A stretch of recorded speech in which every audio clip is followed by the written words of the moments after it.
Hi, this is Danny Merrill in Tucson, Arizona. I want to speak about capital punishment.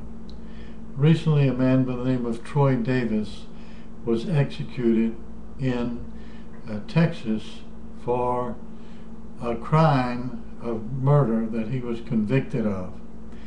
The problem is that you have people who want to stop the death penalty because they say that it's unfair to the criminal, that maybe an innocent person is being killed by being executed by capital punishment.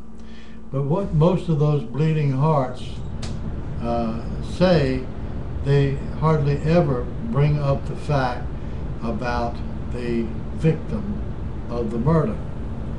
I think in America right now that we've come to a place where so many children are being kidnapped, raped, robbed, dismembered, murdered by pedophiles, and also young women are being snatched out of their house, out of their car, or whatever.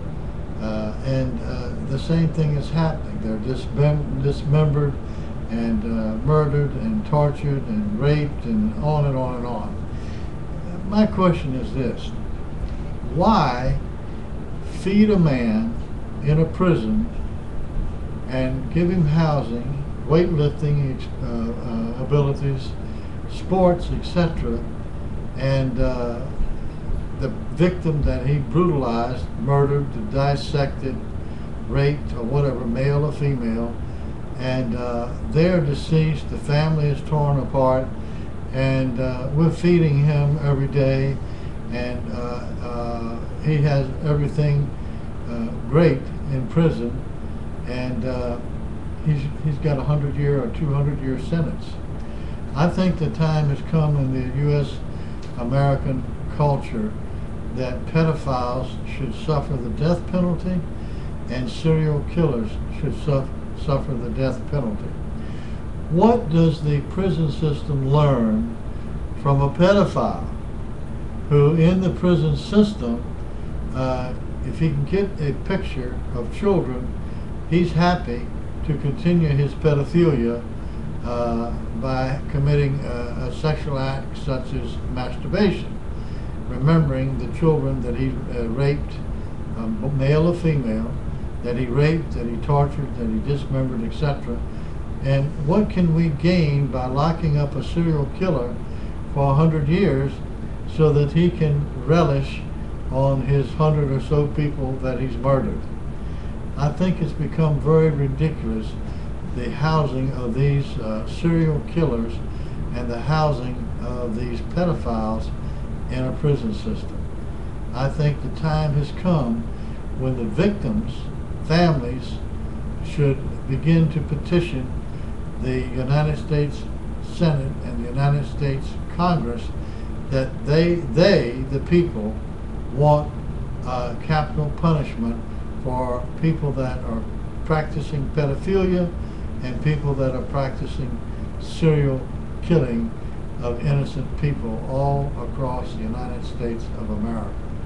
It's become absolutely ridiculous and absurd, and these people, the government spends thousands of dollars in court for the prosecutor to prove that they've done the crime, and then they are put away for 100 years. It doesn't make sense.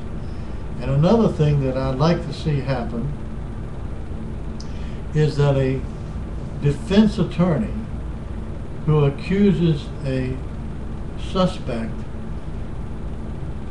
of a defense attorney who tells a jury that their defendant was abused, for example, by being raped as a boy or a girl by the father or the son, I think they need to prove that in court. And if they don't have the proof of the statements they're making, they should be charged with perjury and get 5 years in prison for lying to the court and to the judge and to the jury. I really do. The case that comes to mind is Jose Baez in Florida, that he said that Anthony, that the little girl that was murdered and thrown out in the garbage dump, or at the very minimum was an accident of the mother giving her an overdose of a sleeping pill or some kind of a pill, that Jose Baez said that the son and the father had sex with her as a young girl. I'm sorry, that's a lie. Jose Baez is a liar. If he can't prove that in a courtroom, then he should have kept his mouth shut. And the judge should have insisted that he prove those allegations. Think about it. It's time for the American people to pressure the Congress and the Senate for a national referendum that pedophiles and serial killers should receive death for their actions and not 100 years in prison. Thank you.